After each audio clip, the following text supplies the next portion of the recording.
Hey, hi everyone. Welcome to Chem Classes. Class 11, Chapter 2, Atomic Structure या जिसको Structure of Atom भी बोलते हैं, मतलब चैप्टर का नाम है Structure of Atom। उसके पार्ट 7 में आज हम एटॉमिक स्पेक्ट्रम के बारे में पढ़ेंगे। स्पेक्ट्रम क्या होता है? देखो, स्पेक्ट्रम जो है वो दो तरह से होता है। बेसिकली दो तरह का होता है स्पेक्ट्रम। एक होता है continuous spectrum, NU continuous spectrum, और दूसरा होता है डिस्क्रीट स्पेक्ट्रम। डिस्क्रीट स्पेक्ट्रम को ही लाइन स्पेक्ट्रम भी बोलते हैं। इसी को एटॉमिक स्पेक्ट्रम भी बोलते हैं। एटॉमिक स्पेक्ट्रम, तो इनके बारे में पढ़ेंगे। और जो एटॉमिक स्पेक्ट्रम है वो भी फर्दर दो तरह का होता है। एक होता है इमिशन स्पेक्ट्रम, दूसरा होता है एब्जॉर्प्शन स्पेक्ट्रम। तो आज हम कंटिन्यूअस स्पेक्ट्रम थोड़ा सा देखेंगे। इसको पढ़ने की नहीं है क्योंकि सिलेबस में नहीं है, पर थोड़ा सा इसको भी देखेंगे कंटिन्यूअस स्पेक्ट्रम, और इमिशन और एब्जॉर्प्शन स्पेक्ट्रम को डिटेल में पढ़ेंगे। देखो, ये तो आप 11th क्लास में भी 11th में तो भी आप 10th क्लास में भी पढ़ चुके हो कि जब एक वाइट लाइट को एक प्रिज्म से पास कराया जाता है तो वाइट लाइट है वो 7 कलर में डिस्पर्ज हो जाती है और हमें एक बैंड मिलता है 7 कलर का जिसको स्पेक्ट्रम बोलते हैं। तो वो जो स्पेक्ट्रम होता था जो हमने 10th क्लास में पढ़ा था वो है कंटिन्यूअस स्पेक्ट्रम। इस तरह से एक प्रिज्म है हमारे पास। यहाँ पे हमने स्क्रीन लगा दी और यहाँ से इस पे वाइट लाइट डाली। वाइट लाइट हमें पता है 7 कलर से मिलके बनती है वाइट लाइट। तो जब ये इस प्रिज्म से पास होगी तो ये डिस्पर्स हो जाती है, 7 कलर में स्प्लिट हो जाती है। इस तरह से बैंड होता है, पूरा एक 7 कलर का बैंड मिलता है। इसमें सारी लाइट होती है, यहाँ पे होती है। जो सबसे कम बैंड होती है वो रेड कलर की होती है, सबसे ज़्यादा बैंड होती है वो वॉयलेट कलर की होती है। ये विबग्योर स्पेक्ट्रम मिलता है हमें, विबग्योर। इतना हम पढ़ चुके हैं अपनी प्रीवियस क्लासेस में। जो वॉयलेट है इसकी वेवलेंथ सबसे कम होती है, ये शॉर्टेस्ट वेवलेंथ का होता है, शॉर्टेस्ट वेवलेंथ। रेड कलर है इसकी लॉन्गेस्ट वेवलेंथ होती है, सबसे ज़्यादा वेवलेंथ होती है रेड कलर की, लॉन्गेस्ट वेवलेंथ। इनकी अगर फ्रीक्वेंसी की बात करें तो विबग्योर की फ्रीक्वेंसी होती है अबाउट 7.5 इंटू 10⁻14 हर्ट्ज, जो याद रखने की बिल्कुल नीड नहीं है। लॉन्गेस्ट और रेड कलर की होती है 4 इंटू 10⁻14 हर्ट्ज। ये इनकी फ्रीक्वेंसी रेंज है। वेवलेंथ की बात करें एंगस्ट्रॉम में तो ये अबाउट 4000 एंगस्ट्रॉम के इक्वल होती है वॉयलेट की वेवलेंथ, और रेड कलर की वेवलेंथ होती है सबसे ज़्यादा है लॉन्गेस्ट वेवलेंथ, ये अप्रोक्सीमेटली 7500 एंगस्ट्रॉम, या फिर किसी बुक में 8000 एंगस्ट्रॉम भी लिखा हुआ है। तो ये रेंज होती है विबग्योर की। अब इनके बीच में indigo, blue, green, yellow, orange हर कलर की लाइट है, और हर कलर की वेवलेंथ के करस्पॉन्डिंग हमें अलग अलग कलर का बैंड देखने को मिलता है। ये जो स्पेक्ट्रम है ये एक कंटिन्यूअस स्पेक्ट्रम होता है। कंटिन्यूअस का मतलब क्या है कि इसमें 4000 एंगस्ट्रॉम से शुरू हुई वेवलेंथ और 7500 एंगस्ट्रॉम तक है। तो इसमें 4000.1 एंगस्ट्रॉम की भी वेवलेंथ मिलेगी, 4000.2 एंगस्ट्रॉम की भी वेवलेंथ मिलेगी। मतलब ये तो हम मैथ में पढ़ते हैं कि किन्हीं भी दो रियल नंबर के बीच में, मान लो 1 एक रियल नंबर है, 2 एक रियल नंबर है, इनके बीच में infinite number of real numbers होते हैं, infinite number of real numbers होते हैं। ऐसे ही इनके बीच में भी इनफाइनाइट वेवलेंथ है, हर वेवलेंथ की लाइट होती है। ये नहीं कि ये 7 कलर दिखाई दे रही है, कोई भी वॉयलेट होगा, कोई डार्क वॉयलेट, हल्का वॉयलेट, ऐसे ग्रीन है, डार्क ग्रीन, हल्का ग्रीन और हल्का ग्रीन, येलो भी इस तरह से। मतलब बहुत ज़्यादा इनफाइनाइट नंबर ऑफ वेवलेंथ होती है इनके बीच में। और ये कुछ इस तरह से होता है कि जो वॉयलेट है वो इंडिगो में मर्ज हुआ रहता है, इंडिगो ब्लू में, ब्लू है वो ग्रीन में, green further yellow, yellow orange में, ऑरेंज रेड में, इस तरह से आपस में मर्ज होते हैं बिल्कुल। तो इस तरह का जो स्पेक्ट्रम होता है उसको बोलते हैं कंटिन्यूअस स्पेक्ट्रम। तो ऐसा स्पेक्ट्रम जिसमें एक रेंज के अंदर सभी वेवलेंथ की लाइट हो, सभी वेवलेंथ के कलर दिख रहे हो उसमें, तो उस तरह के स्पेक्ट्रम को बोलते हैं कंटिन्यूअस स्पेक्ट्रम। तो जब भी किसी व्हाइट लाइट को प्रिज्म से पास करते हैं जो 7 कलर का हमें बैंड दिखाई देता है वो एक कंटिन्यूअस स्पेक्ट्रम होता है। उसमें 4000 एंगस्ट्रॉम से 8000 एंगस्ट्रॉम के बीच की सभी वेवलेंथ उसमें प्रेजेंट होती है, तो इसको बोलते हैं कंटिन्यूअस स्पेक्ट्रम। कंटिन्यूअस के बाद आता है लाइन स्पेक्ट्रा, जिसको डिस्क्रीट स्पेक्ट्रा या एटॉमिक स्पेक्ट्रा भी बोलते हैं। उसी का पार्ट है एक इमिजन स्पेक्ट्रा, इमिजन और एब्जॉर्प्शन। तो सबसे पहले देखते हैं इमिजन स्पेक्ट्रम क्या होता है। तो इसको समझने से पहले हम एक चीज़ देखते हैं। इसमें क्या होता है कि अगर हमने एक ये कंटेनर लिया, इसमें कोई भी गैस फिल है, गैस के मॉलिक्यूल्स है इसके अंदर। जब हम इसको हीट करते हैं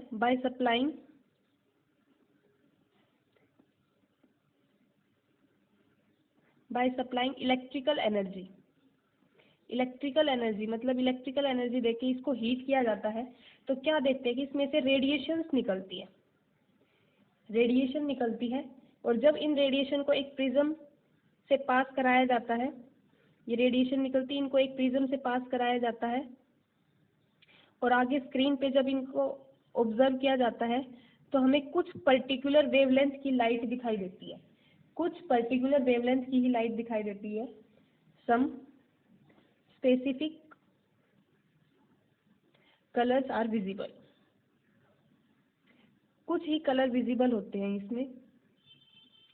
एक गैस ली, कोई भी गैस ले ली, इसमें हीलियम ले सकते हैं, हाइड्रोजन ले सकते हैं, उसको हीट किया या फिर उसको इरेडिएट किया, रेडिएशन डाली या फिर उसको इलेक्ट्रिकल एनर्जी देके उसको हीट किया, तो वो उसको हीट करते हैं तो रेडिएशन इमिट होती है, एनर्जी इमिट होती है इन the form of radiation emit होती है। जब उन रेडिएशन को प्रिज्म से पास किया जाता है और एक स्क्रीन पे उनको ऑब्जर्व किया जाता है, तो हम देखते हैं कि कुछ स्पेसिफिक कलर की लाइट ही ऑब्जर्व होती है। इसे बोलते हैं इमिजन स्पेक्ट्रम।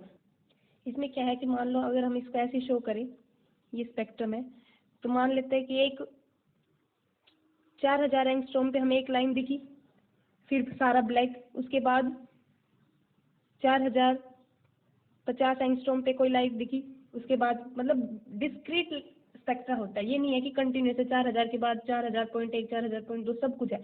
हमें 4000 पे दिखी, फिर 4050 एंगस्ट्रॉम पे एक लाइन दिखी, तो उसके बाद मान लेते हैं कि 5000 एंगस्ट्रॉम पे दिखी, 5000 के बाद 5004 एंगस्ट्रॉम पे लाइन दिखी।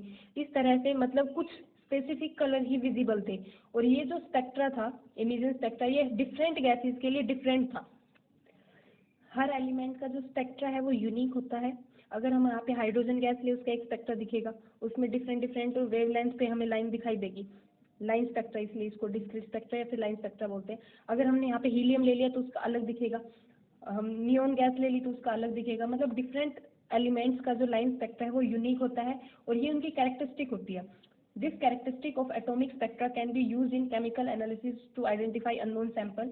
ये क्या है, फिंगरप्रिंट की तरह एक्ट करता है। जैसे हर इंसान का फिंगरप्रिंट अलग होता है, जो एक इंसान का फिंगरप्रिंट है वो दूसरे से बिल्कुल मैच नहीं कर सकता, ऐसे फिंगरप्रिंट हर किसी की अपनी आइडेंटिटी होती है, अपना कैरेक्टरिस्टिक होता है।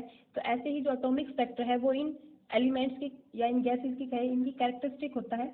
मान लेते हैं कि आपको ये एक सैंपल दिया, इसमें हाइड्रोजन गैस दे दिया, आपको बता दी कि हाइड्रोजन गैस है, आपने इसका स्पेक्ट्रा लिया, इमिजन स्पेक्ट्रा लिया, आपको कुछ इस तरह से इसमें लाइन शो हुई, मान लो ये इमिजन स्पेक्ट्रा इसका दिखा। फिर आपको एक और सैंपल दिया जिसमें ये नहीं बताया कि कौन सी गैस है, अननोन गैस है, आपने इसका इमिजन स्पेक्ट्रा लिया। अगर ये एग्जैक्टली इसके जैसा आ गया, बिल्कुल इस जैसा आ गया, बिल्कुल सेम आ गया, तो हम बिना कुछ सोचे ये कह सकते हैं कि इट इज 100% हाइड्रोजन गैस। मतलब जो हाइड्रोजन गैस का इमिजन स्पेक्ट्रा है वो और किसी का हो ही नहीं सकता। अगर दूसरे सैंपल का, अननोन सैंपल का हाइड्रोजन गैस आ रहा है तो इसका मतलब वो हाइड्रोजन गैस ही है 100%। तो ये केमिकल एनालिसिस में यूज होता है एटॉमिक स्पेक्ट्रा की ये कैरेक्टरिस्टिक्स। अब ये इमिजन स्पेक्ट्रा तो हमने देख लिया, इसी को लाइन स्पेक्ट्रा बोलते हैं। तो अब तक हम ये देखते आ रहे थे कि जो रदरफोर्ड था वो लाइन स्पेक्ट्रा को एक्सप्लेन नहीं कर पाया था। अब इसकी एक्सप्लेनेशन दी थी बोहर मॉडल ने। अगर आपने अभी तक बोहर मॉडल ऑफ एटम नहीं पढ़ा है तो आप एक बार वो बोहर मॉडल ऑफ एटम पढ़ के आइए, आपको उसका लिंक आपको डिस्क्रिप्शन में मिल जाएगा। उसके बाद आपको समझ में आएगा इसकी एक्सप्लेनेशन। बोहर मॉडल ने अपने मॉडल के बेसिस पे, अपने जो पोस्टुलेट दिए थे उनके बेसिस पे इमिजन लाइन स्पेक्ट्रा को एक्सप्लेन किया था। हमने बोहर मॉडल ऑफ एटम में देखा था कि जो हाइड्रोजन एटम है उसकी एनर्जी हमने निकाली थी, कितनी एनर्जी होती है, -13.6 Z²/n² इलेक्ट्रोवोल्ट। यहाँ पे Z की वैल्यू 1 हो जाएगी फॉर हाइड्रोजन एटम, तो ये हो जाएगा -13.6 1/n² इलेक्ट्रोवोल्ट। ये होती है हाइड्रोजन की एनर्जी फॉर एन शेल। यहाँ पे एन शेल की वैल्यू है n is shell number for n is equal to 1 and 2, इनकी सबकी एनर्जी निकाल देते हैं। तो ये हमारा हाइड्रोजन का न्यूक्लियस है मान लो, ये इसकी फर्स्ट शेल है, इसमें पुट करेंगे तो हमारी एनर्जी कितनी आई थी, फर्स्ट शेल की एनर्जी आई थी हाइड्रोजन के लिए -13.6 इलेक्ट्रोवोल्ट। एन की वैल्यू 2 पुट करेंगे तो सेकंड शेल की एनर्जी आई थी -3.4 इलेक्ट्रोवोल्ट, एनर्जी बढ़ती जा रही है। थर्ड शेल की एनर्जी आई थी -1.51 इलेक्ट्रोवोल्ट, फोर्थ शेल की एनर्जी आई थी ऐसे ही -0.85 इलेक्ट्रोवोल्ट। तो यहाँ तक की तो ये वैल्यू आपको याद हो जानी चाहिए, ये वैल्यू याद होनी भी जरूरी है, बार बार हम इनको निकालने नहीं बैठेंगे, ये 4-5 वैल्यू याद होनी जरूरी है। देखो तो फर्स्ट शेल है N1, इसकी energy -13.6 electronvolt, second shell -3.4, third shell -1.51 electronvolt. तो इसमें क्या है, जब हमने इसको हीट किया, हाइड्रोजन गैस है, हाइड्रोजन गैस H2 है, जब हम इसको हीट करते हैं तो ये एटम में ब्रेक डाउन हो जाता है, हाई एनर्जी एटम में ब्रेक डाउन हो जाता है। अब ये हाइड्रोजन का एटम है, इसके पास हीट गई है, हीट किया इसको, तो ये क्या है कि यहाँ पे हमारा एक इलेक्ट्रॉन होता है, हाइड्रोजन के केस में एक इलेक्ट्रॉन होता है इन N1 शेल। ये इलेक्ट्रॉन ने क्या है कि ये एनर्जी एब्जॉर्ब की, हीट एनर्जी है, एनर्जी एब्जॉर्ब की और ये चला गया N इज इक्वल टू 2 में। इसने इतनी एनर्जी ले ली कि इसकी एनर्जी थी -13.6, इसने बाहर से इतनी सफिशिएंट एनर्जी ले ली कि उसकी एनर्जी -3.4 हो गई, वो यहाँ से जंप करके यहाँ पे चला गया। इनका जो एनर्जी गैप है वो होता है अबाउट 10.2 इलेक्ट्रोवोल्ट, इसका एनर्जी गैप इतना, n इज इक्वल टू 1 और n इज इक्वल टू 2 का जो एनर्जी गैप है 10.2 इलेक्ट्रोवोल्ट है। तो इसके पास 10.2 इलेक्ट्रोवोल्ट एनर्जी आई, ये जंप करके यहाँ पे चला गया, यहाँ पे चला गया, ये इसके लिए एक्साइटेड स्टेट होगी। तो कोई भी जो स्पीसीज है वो एक्साइटेड स्टेट में स्टेबल नहीं रहती, वो अनस्टेबल हो जाती है हायर एनर्जी स्टेट में। तो क्या होता है कि ये वापस अपनी ओरिजिनल स्टेट में वापस आ जाता है इलेक्ट्रॉन। तो जब यहाँ पे तो इसकी एनर्जी -3.4 थी, जब वापस आना है तो इसकी एनर्जी को कम होना पड़ेगा, इसको जो एक्स्ट्रा एनर्जी इसने एब्जॉर्ब किया वो इसको इमिट करनी पड़ेगी, तभी ये फर्स्ट शेल में आ पाएगा। तो ये क्या है कि एनर्जी को इमिट कर देता है इन द फॉर्म ऑफ रेडिएशन, कुछ पर्टिकुलर अमाउंट ऑफ एनर्जी को इमिट करेगा। मतलब अगर इसको N2 पे गया है और N2 से वापस N1 पे आना है तो जो एनर्जी इमिट करेगा वो 10.2 इलेक्ट्रोवोल्ट होगी ना, तो तब ये वापस यहाँ पे आ जाएगा। अगर ये मान लो 1 से थर्ड पे जंप कर गया, इसको इतनी एनर्जी मिल गई थी कि 1 से सीधा थर्ड पे जंप कर गया, तो ये यहाँ पे अनस्टेबल है, तो इसको वापस आना पड़ेगा। तो इसका जो एनर्जी गैप होगा, मतलब -13.6 और -1.51 का जो एनर्जी गैप होगा, उतनी अमाउंट ऑफ एनर्जी ये इमिट करेगा। तो इसका मतलब क्या है कि कुछ पर्टिकुलर वेवलेंथ की ही रेडिएशन इमिट कर रहा है। इसीलिए हमने जो इमेजन स्पेक्ट्रा में लाइंस मिलती है वो कुछ पर्टिकुलर वेवलेंथ की पे ही लाइट मिलती है, मतलब हमें डिस्क्रीट स्पेक्ट्रा मिलता है। उसका रीजन दिया था बोर ने। रदरफोर्ड ने क्या कह दिया था, रदरफोर्ड ने कह दिया था कि एटम है, एटम के अंदर न्यूक्लियस है, इतना रदरफोर्ड ने भी कहा था, और उसके बाहर इलेक्ट्रॉन रिवॉल्व कर रहे हैं सर्कुलर ऑर्बिट्स में। उसने ये नहीं कहा कि उन सर्कुलर ऑर्बिट्स की जो एनर्जी है वो फिक्स है, उसने कहा था कि कहीं भी हो सकता है इलेक्ट्रॉन, किसी भी एनर्जी का हो सकता है, ये रदरफोर्ड के अकॉर्डिंग था। तो वो लाइन स्पेक्ट्रा को एक्सप्लेन नहीं कर पाया। लेकिन बोहर मॉडल ऑफ एटम आया, उसने ये कहा कि जो इलेक्ट्रॉन रिवॉल्व कर रहे हैं वो एक पर्टिकुलर एनर्जी के सर्कुलर ऑर्बिट में रिवॉल्व कर रहे हैं, और जो एनर्जी है वो उस ऑर्बिट की है, इलेक्ट्रॉन की एनर्जी नहीं है, ऑर्बिट की है। अगर इलेक्ट्रॉन को उस पर्टिकुलर ऑर्बिट में रहना है तो उसकी ही एनर्जी को गेन करना पड़ेगा, मतलब उतनी ही एनर्जी होगी। अगर इलेक्ट्रॉन फर्स्ट शेल में है तो इसकी एनर्जी -13.6 इलेक्ट्रॉन वोल्ट होगी। अगर इसने कुछ अमाउंट ऑफ एनर्जी एब्जॉर्ब कर ली और इतनी कर ली कि उसकी -3.4 होगी, तो वो यहाँ पे जंप कर जाएगा। अगर 10.2 इलेक्ट्रोवोल्ट एनर्जी गेन करता है तो ये यहाँ पे जंप करता है। अगर इसने 10.1 भी गेन किए तो भी ये यहाँ पे नहीं जाएगा, मतलब इलेक्ट्रॉन बीच में कहीं नहीं रह सकता, या यहाँ रहेगा या फिर यहाँ पे रहेगा। तो मतलब इनकी डिस्क्रीट वैल्यू है एनर्जी की, एनर्जी कंटिन्यूअस नहीं है। ये नहीं है कि कितनी भी एनर्जी का ऑर्बिट है किसी भी एटम में, जो एनर्जी है वो डिस्क्रीट है। इसलिए जो वेवलेंथ इमिट करते हैं, हायर स्टेट में गए, हायर में अनस्टेबल थे, वापस लोअर अपनी ग्राउंड स्टेट में इलेक्ट्रॉन आए, तो जब वापस लोअर स्टेट में या फिर कहीं ग्राउंड स्टेट में इलेक्ट्रॉन आते हैं तो ये एनर्जी इमिट करते हैं इन द फॉर्म ऑफ रेडिएशन। तो जो एनर्जी इमिट करते हैं वो भी एक पर्टिकुलर अमाउंट की ही एनर्जी होती है, ये नहीं कि हर अमाउंट की एनर्जी को इमिट कर रहे हैं। इसीलिए जो हमें स्पेक्ट्रम देखने को मिलता है वो भी लाइन स्पेक्ट्रम होता है, मतलब कुछ पर्टिकुलर वेवलेंथ ही हमें देखने को मिलती है, हर तरह की वेवलेंथ देखने को नहीं मिलती इमेजन स्पेक्ट्रम में। तो हम ये लिख सकते हैं कि when electron gain energy of a particular amount it jumps to higher energy state. Particular amount की एनर्जी गेन करेगा तो हायर एनर्जी स्टेट में जंप कर जाएगा, but electron is unstable in excited state. Excited state में हर species unstable ही होती है, तो क्या है, इलेक्ट्रॉन वापस जंप कर जाएगा अपनी लोअर एनर्जी लेवल में, then it emit energy in the form of radiation. तो जो एक्स्ट्रा एनर्जी है उसको ये इमिट कर देगा इन द फॉर्म ऑफ रेडिएशन। और जो रेडिएशन इमिट की है उसकी एनर्जी हम निकालते हैं, इलेक्ट्रॉन ने कितनी एनर्जी इमिट की वो हम निकालते हैं, डेल्टा ई कितनी इमिट की ये निकालते हैं। अगर मान लो कि इलेक्ट्रॉन है N1 से N2 पे गया है और वापस N2 से वापस N1 पे आए हैं, तो कितनी एनर्जी इमिट करेगा, तो ये होगा एनर्जी ऑफ N2 शेल, मतलब N2 शेल की एनर्जी माइनस फर्स्ट शेल की एनर्जी। तो इनकी जो एनर्जी का डिफरेंस है उतनी ही एनर्जी को ये इमिट करेगा। अब ये कैसे होता है, एनर्जी En क्या होता है, -13.6 Z square by n square. For hydrogen it is 1 Z square by n square. Z की वैल्यू 1 होती है हाइड्रोजन के केस में, तो हम इसको ऐसे भी लिख सकते हैं -13.6 बाई एन स्क्वेयर इलेक्ट्रोवोल्ट। तो n इज इक्वल टू 2 के लिए एनर्जी कितनी हो जाएगी, -13.6 1/2 का स्क्वायर माइनस 13.6 1 का स्क्वायर, ये हो जाएगा -3.4 और ये हो जाएगा -13.6। इसको जब सॉल्व करेंगे तो आंसर आएगा 10.2 इलेक्ट्रोवोल्ट। यानी जो एनर्जी इमिट करेगा इलेक्ट्रॉन जब वो सेकंड शेल से फर्स्ट शेल पे वापस जंप करेगा तो वो एनर्जी होगी 10.2 इलेक्ट्रोवोल्ट। अब देखो एनर्जी होती है प्लैंक्स कांस्टेंट, प्लैंक्स लॉ के अकॉर्डिंग, प्लैंक ने दिया था प्लैंक क्वांटाइजेशन लॉ के अकॉर्डिंग एनर्जी होती है h nu, h a Planck's constant, nu है फ्रीक्वेंसी, न्यू को हम क्या लिख सकते हैं c by lambda, speed of light, और ये है लैम्बडा वेवलेंथ। तो इसका मतलब क्या है, देखो एनर्जी जो इमिट की H C by lambda, H constant C constant. तो एनर्जी है वो एक पर्टिकुलर डिस्क्रीट अमाउंट में इमिट कर रहा है, ये नहीं है कि कोई भी एनर्जी इमिट कर रहा है। अगर ये 2 से 1 पे जाएगा तो 10.2 इलेक्ट्रोवोल्ट ही एनर्जी इमिट करेगा, इसके अलावा और कोई नहीं करेगा। अगर 3 से 1 पे जाएगा तो इनका जो डिफरेंस होगा उतनी ही एनर्जी इमिट करेगा। तो अब एनर्जी अगर डिस्क्रीट है, एनर्जी अगर फिक्स है, तो लैम्बडा वैल्यू भी क्या होगी, डिस्क्रीट होगी, क्योंकि लैम्बडा पे डिपेंड जो लैम्बडा है वो एनर्जी पे डिपेंड करती है। अगर जो एनर्जी रेडिएशन इमिट कर रहा है, जो एनर्जी इमिट कर रहा है वो अगर उनकी एनर्जी फिक्स है तो उनकी जो वेवलेंथ होगी वो भी फिक्स होगी, यानी डिस्क्रीट होगी। ये नहीं है कि हर वेवलेंथ की रेडिएशन इमिट करता है, कुछ पर्टिकुलर अमाउंट की ही, कुछ स्पेसिफिक अमाउंट की वेवलेंथ ही इमिट करता है। हम ये लिख सकते हैं लैम्बडा विल हैव, लैम्बडा यानी wavelength will have certain specific values, that's why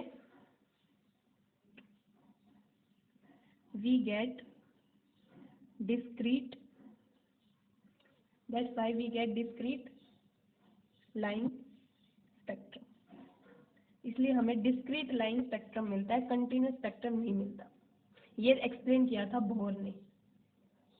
तो हम इमेजिंग स्पेक्ट्रम की डेफिनेशन लिख सकते हैं, the spectrum of radiations emitted by a substance that has absorbed energy, जिसने एनर्जी एब्जॉर्ब की थी, वो जो रेडिएशन इमिट करता है उस स्पेक्ट्रम को बोलते हैं इमेजिंग स्पेक्ट्रम।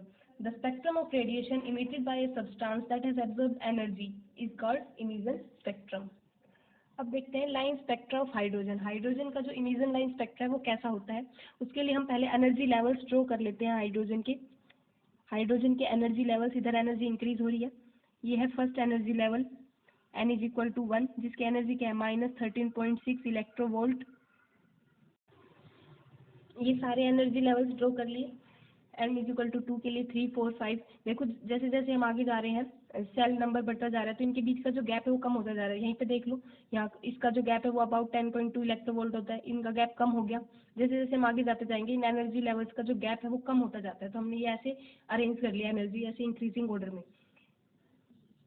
अब मान लो ये हमारा हाइड्रोजन का आइटम है, फर्स्ट शेल में इलेक्ट्रॉन है, इसने एनर्जी गेन की, इसको हीट की एनर्जी गेन की, ये सेकंड शेल में चला गया और वापस फर्स्ट शेल में आया, तो उस वक्त रेडिएशन इमिट करेगा, यानी सेकंड से फर्स्ट शेल में आया। एक तो एक ये है कि अगर ये फर्स्ट सेल से थर्ड सेल में चला गया और थर्ड से फिर वापस फर्स्ट में आया, ये एनर्जी लेवल।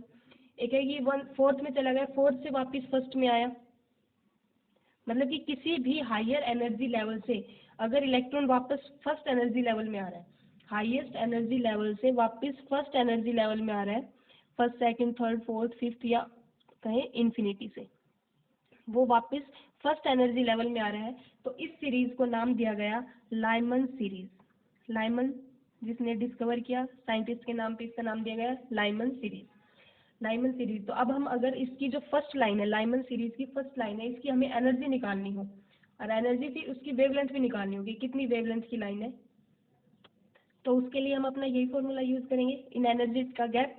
तो एनर्जी गैप कितना है, energy of N2 shell minus energy of N1 shell, इस तरह से इसकी वैल्यू क्या हो जाएगी, -13.6 1/n², हाइड्रोजन एटम है, माइनस माइनस 13.6 1/N2 N1²। इसको सोल्व करेंगे तो -13.6 1/N2², ये प्लस हो जाएगा, ये हो जाएगा 13.6 कॉमन ले लेंगे, 1/N1² माइनस 1/N2 का स्क्वायर, ये आ जाएगा। ये तो होगी एनर्जी, लेकिन हमें वेवलेंथ निकालनी है। तो एनर्जी क्या होती है, इसको मैं hc/λ लिख सकती हूँ, hc/λ एनर्जी होती है hc/λ, क्योंकि energy is equal to h nu और न्यू हो गया c/λ, तो ये हो गया hc/λ। यहाँ पे h और c कांस्टेंट है, इनको इधर ले आएंगे, ये हो जाएगा 1/λ equal to 13.6/hc 1/N1² minus 1/N2²। यहाँ पे h और c की वैल्यू रखेंगे तो एक कांस्टेंट आएगा जिसको बोलेंगे रेडबर्ग कांस्टेंट, एक कांस्टेंट आएगा, उसको r से रिप्रेजेंट कर ले क्योंकि ये सारी एक कांस्टेंट वैल्यू है। ये हो गया 1/N1² बाय 1/N2 का स्क्वायर, और ये जो लैम्बडा की वैल्यू आएगी इससे सोल्व करने पे, वो लैम्बडा आएगा एंगस्ट्रॉम में, एंगस्ट्रॉम में। तो यहाँ पे जब हम वैल्यू रखेंगे N1 की N2 की वैल्यू रखेंगे, तो फर्स्ट लाइन के लिए हमें वेवलेंथ मिल जाएगी। इसको जब सोल्व करते हैं तो जो वेवलेंथ आती है लाइमन सीरीज की फर्स्ट लाइन की वेवलेंथ, वेवलेंथ फर्स्ट लाइन की वो आती है सोल्व करने पे, याद करने की जरूरत नहीं, बस एक बार समझने के लिए, ये आते हैं 1216 एंगस्ट्रॉम पे, 1216 एंगस्ट्रॉम पे। इसी की जब सेकेंड लाइन लाइमन सीरीज की सेकेंड लाइन की वेवलेंथ निकालते हैं तो ये आती है 1026 एंगस्ट्रॉम पे। देखो डिस्क्रीट है, इसके बाद सीधा ये है, इसके बीच की कोई वेवलेंथ दिखाई नहीं देती। थर्ड लाइन की निकालेंगे तो थर्ड लाइन का क्या मतलब है कि n इज इक्वल टू 4 से, n इज इक्वल टू 4 से फर्स्ट पे आई है, तो उसको लिए निकालेंगे तो ये आएगा, इसकी वैल्यू आती है समथिंग 960 एंगस्ट्रॉम।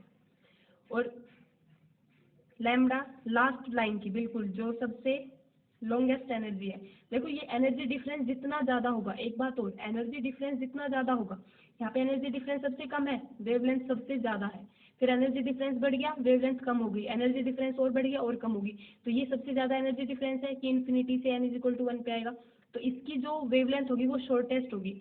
तो ये होगा कि इन्फिनिटी से आ रहा है, अगर infinity to n is equal to 1 पे आया तो उसके लिए जो वेवलेंथ होती है वो होगी 911 एंगस्ट्रॉम। तो ये होती है लॉन्गेस्ट वेवलेंथ, लाइमन सीरीज की लॉन्गेस्ट वेवलेंथ, जिसके करस्पॉन्डिंग एनर्जी सबसे कम है, उसके करस्पॉन्डिंग वेवलेंथ क्या होगी, लॉन्गेस्ट, और ये है शॉर्टेस्ट वेवलेंथ। तो इस तरह से हम निकाल सकते हैं, ये होगी लाइमन सीरीज। सेकंड है, इसके लिए अगर हम ये लिखें वैल्यू, तो ये हम इसको ऐसे लिखेंगे लाइमन सीरीज के लिए, यहाँ पे लिखते जाते हैं लाइमन सीरीज। इसका मतलब क्या है कि n इज इक्वल टू 1 पे आ रहा है इलेक्ट्रॉन, फर्स्ट शेल में आ रहा है किसी भी हायर एनर्जी सेल से, तो इसके लिए लिखेंगे 1/λ इज इक्वल टू RH, जो कांस्टेंट, 1/1², कहाँ पे आया है, n इज इक्वल टू 1 पे, 1² माइनस कहाँ से आया है, वो कुछ भी हो सकता है, इसको हम ऐसे लिखेंगे RH 1 माइनस 1/n², जहाँ पे n है 2 3 4 5 अप टू इन्फिनिटी, कुछ भी हो सकता है, 2 3 4 5 अप टू इन्फिनिटी कुछ भी हो सकता है। ये हो गया लाइमन सीरीज के लिए, और ये वैल्यू होंगी एंगस्ट्रॉम में। सेकंड है कि अगर हायर एनर्जी सेल से कोई n इज इक्वल टू 2 पे आ रहा है, n इक्वल टू 2 पे, मान लेते हैं यहाँ से तो हाइड्रोजन की एटम की बात है, मतलब इलेक्ट्रॉन तो यहीं पे होता है, मान लेते हैं वो यहाँ से थर्ड पे गया लेकिन वापस 2 पे आया, आते वक्त 2 पे आया, तो ये मान लो मतलब थर्ड से सेकंड शेल में आया, या फिर फोर्थ पे चला गया था, फोर्थ से सेकंड शेल पे आया, या फिर फिफ्थ पे चला गया था, फिफ्थ से वापस सेकंड शेल पे आया, सिक्स से सेकंड शेल पे आया, या फिर इन्फिनिटी से सेकंड शेल पे आया, इन्फिनिटी से सेकंड शेल पे आया। इसको नाम दिया गया Balmer series, Balmer series scientist के नाम पे बाल्मर सीरीज। तो बाल्मर सीरीज के लिए अगर हम लिखें लैम्डा की वैल्यू तो हो जाएगी 1/λ इज इक्वल टू, ये कांस्टेंट कहाँ पे आया है 2 पे, कहाँ से आया है कोई भी n लेवल जिसकी वैल्यू 3, 4, 5, 6 अप टू इन्फिनिटी, कुछ भी हो सकता है। तो देखो एक बात और, जो लाइमन सीरीज की वेवलेंथ है वो सब इस रेंज में है, ये जो वेवलेंथ का रेंज है ये होता है अल्ट्रा वायलेट रीजन, ये हमें दिखाई नहीं देती, ये अल्ट्रा वायलेट रीजन में होती है, इनको हम देख नहीं सकते, हम सिर्फ विजिबल रीजन की लाइट को देख सकते हैं।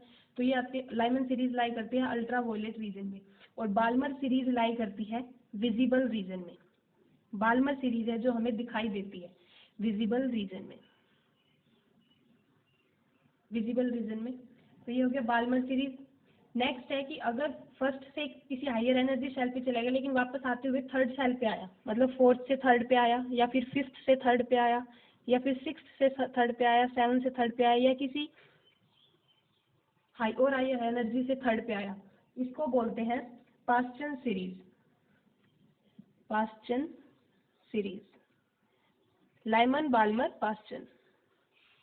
इसके लिए हम वेवलेंथ की वैल्यू लिखेंगे तो पास्चन सीरीज के लिए ये हो जाएगा 1/λ is equal to constant Rydberg constant, यहाँ पे जेड स्क्वेयर हो रहा है, अगर वो हाइड्रोजन के अलावा किसी और एटम की बात करेंगे तो यहाँ पे जेड की डिफरेंट वैल्यू रखेंगे, हाइड्रोजन के लिए तो हम 1 रख रहे हैं, इसलिए यहाँ पे हम जेड स्क्वेयर मेंशन नहीं कर रहे, यहाँ पे हम जेड स्क्वेयर मेंशन नहीं कर रहे, जेड स्क्वेयर 1 लेके चल रहे हैं। तो ये हो जाएगा 1/3 का square minus 1/n square, n क्या है कोई भी हायर एनर्जी लेवल, यानी 4, 5, 6 इन्फिनिटी, कुछ भी हो सकता है। जो पास्चन सीरीज है वो लो इंफ्रारेड रीजन में दिखाई देता है, इसकी जो वेवलेंथ की वैल्यूज आती है वो लो इंफ्रारेड रीजन में आती है, लो IR रीजन।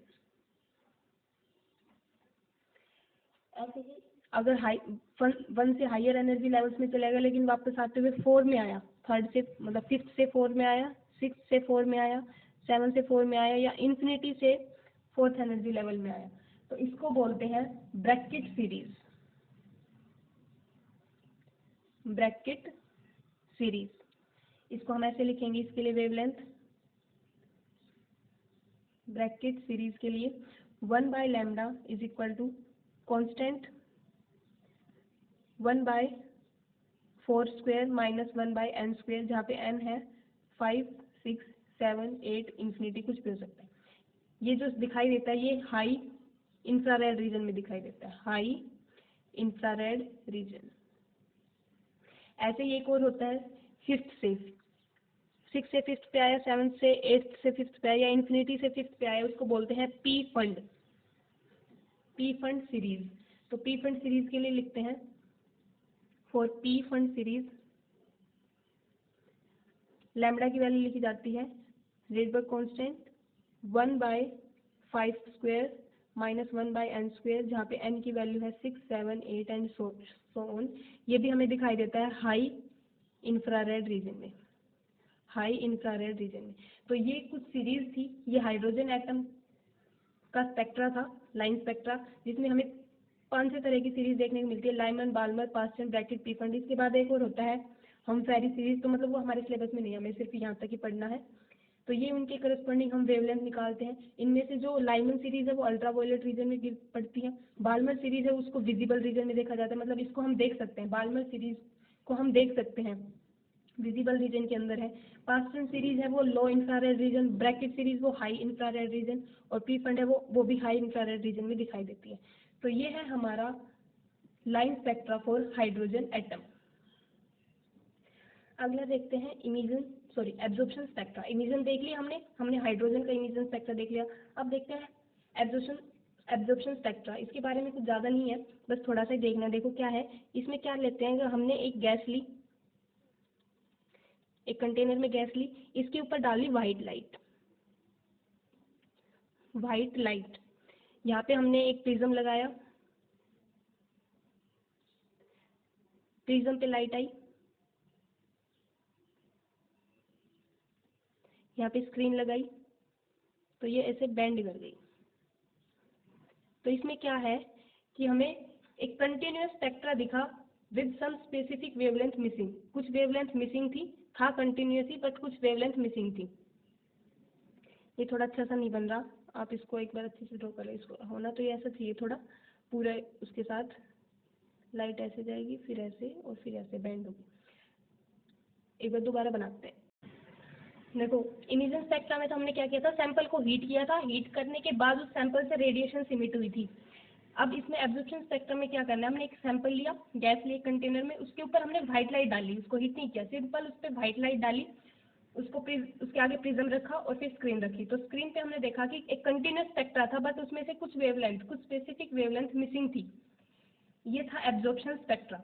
देखो इसमें क्या हुआ, अगर हम यहाँ पे सैंपल नहीं रखते, सिंपल व्हाइट लाइट को प्रिज्म पे डालते और यहाँ पे स्क्रीन पे हमें विबग्योर मिल जाता, कंटिन्यूस स्पेक्ट्रा मिल जाता। लेकिन अगर हमने सिर्फ यहाँ पे क्या एक्स्ट्रा किया, यहाँ पे एक सैंपल रख दिया, गैस का एक सैंपल रख दिया, इसमें गैस है, मान लेते हैं हाइड्रोजन गैस ही है। तो जब हमने इसका स्पेक्ट्रा देखा तो इसमें कंटिन्यूस स्पेक्ट्रा था पर कुछ लाइन मिसिंग थी। मान लो कि सारी लाइन है 4000, 4001, 4002, 4003, मान लो 4005 एकदम से मिसिंग, फिर कुछ है, फिर एक लाइन मिसिंग, फिर कुछ है, फिर एक पर्टिकुलर लाइन मिसिंग, मतलब कुछ स्पेसिफिक लाइन थी वो मिसिंग थी, कुछ स्पेसिफिक वेवलेंथ की लाइट मिसिंग थी। तो इसको बोलते हैं एब्जॉर्प्शन स्पेक्ट्रा। इसमें क्या हुआ है कि हमने व्हाइट लाइट जैसे इस पे डाली, इसमें हाइड्रोजन के मॉलिक्यूल है, हाइड्रोजन एटम है, हाइड्रोजन एटम है तो उसमें इलेक्ट्रॉन है, इलेक्ट्रॉन फर्स्ट शेल में है। मान लेते हैं उसको इस वाइट लाइट से कुछ एनर्जी मिल गई कि उसने वो एनर्जी एब्जॉर्ब करके यहाँ पे चला गया, एनर्जी एब्जॉर्ब करके वो हायर एनर्जी स्टेट में चला गया। तो उस पर्टिकुलर वेवलेंथ की लाइट हमें यहाँ पे नहीं दिखाई देगी क्योंकि वो तो इस इलेक्ट्रॉन ने एब्जॉर्ब कर ली। तो ये होता है एब्जॉर्प्शन स्पेक्ट्रा। जो एब्जॉर्प्शन स्पेक्ट्रा है वो इमिशन स्पेक्ट्रा का बिल्कुल उल्टा होता है। जो हमें इमिशन स्पेक्ट्रम में लाइन दिखाई देती है उसमें कुछ पर्टिकुलर लाइन ही दिखाई देती है। एब्जॉर्प्शन में क्या है कि उसके अलावा सब दिखेगा, सिर्फ वो ही पर्टिकुलर लाइन मिसिंग होती है। जो इमिशन स्पेक्ट्रा है वो एब्जॉर्प्शन स्पेक्ट्रा का एकदम उल्टा होता है। देखिए इस तरह से होता है, the specific wavelength that appears in emission spectrum those same wavelength are missing in absorption spectrum. किसी एक पर्टिकुलर गैस का, हम यहाँ पे हाइड्रोजन की ही बात कर रहे हैं, मान लेते हैं ये हाइड्रोजन का है इमिशन स्पेक्ट्रम, इमिशन स्पेक्ट्रम है हाइड्रोजन का। तो इसमें क्या है कि कुछ स्पेसिफिक वेवलेंथ हीट की कलर ही दिखाई दे रहा था, मान लो कि यहाँ पे वॉयलेट दिख गया, फिर बिल्कुल ब्लैक, फिर ग्रीन दिख गया, फिर यहाँ पे रेड दिख गया, मतलब कुछ स्पेसिफिक वेवलेंथ ही दिखाई दे रही थी इमेजन स्पेक्ट्रम में। वो सेम वेवलेंथ जो इसमें दिखाई दी थी एब्जॉर्प्शन में वो मिसिंग है। एब्जॉर्प्शन बाकी सारा कंटिन्यूअस है, वैसे विबग्योर ही आना था, विबग्योर सारे कलर नहीं थे मेरे पास तो मैंने ये ऐसे दिखा दिया। तो आप मतलब दिमाग में ये लेके चलो कि विबग्योर है, violet, indigo, blue, green, yellow, orange and red. तो ये हाइड्रोजन का ऐसा होगा एब्जॉर्प्शन स्पेक्ट्रम, एब्जॉर्प्शन स्पेक्ट्रम। तो मतलब क्या होगा, जो इसमें वॉयलेट कलर की लाइन या फिर ब्लू कलर की लाइन इसमें दिखाई दी थी इमेज स्पेक्ट्रम, वहाँ पे यहाँ पे बिल्कुल ब्लैक हो गई, यानी वो गायब होगी। ऐसे ही वो मिसिंग होगी, इसका मतलब जो ग्रीन कलर की इसमें विजिबल थी वो यहाँ पे गायब होगी, जो रेड कलर की यहाँ पे विजिबल थी वो यहाँ पे गायब होगी, बाकी सारे कलर दिखाई देंगे। तो ये है डिफरेंस इमिशन और एब्जॉर्प्शन स्पेक्ट्रा का। इमिशन में हम सैंपल को हीट करते हैं तो वो रेडिएशन इमिट करता है, उन रेडिएशन से हमें इमिशन स्पेक्ट्रा मिलता है। एब्जॉर्प्शन में क्या है कि हम हीट नहीं करते सैंपल को, हम सैंपल पे व्हाइट लाइट डालते हैं, वो उसमें से कुछ पर्टिकुलर वेवलेंथ की लाइट एब्जॉर्ब कर लेता है। तो कंटिन्यूस स्पेक्ट्रम जो हमें दिखना चाहिए उसमें से कुछ कुछ लाइन मिसिंग होती है, उसको बोलते हैं एब्जॉर्प्शन स्पेक्ट्रा। कंटिन्यूस स्पेक्ट्रा है बट उसमें कुछ स्पेसिफिक लाइन मिसिंग है, इसलिए इसको कम्प्लीटली कंटिन्यूस भी नहीं बोल सकते, कंटिन्यूस नहीं है, कुछ कुछ लाइन्स मिसिंग है, तो इसको बोलते हैं एब्जॉर्प्शन स्पेक्ट्रा। तो यहाँ पे हमारा इमिशन और एब्जॉर्प्शन स्पेक्ट्रा खत्म होता है। आई होप आपको समझ आया होगा। आज के लिए इतना ही। अगर आपको वीडियो पसंद आई हो तो लाइक कर दीजिए, कोई भी क्वेरी हो या फिर कोई भी को फीडबैक देनी हो तो कमेंट कर दीजिए, चैनल को सब्सक्राइब कर दीजिए। Thank you so much for watching.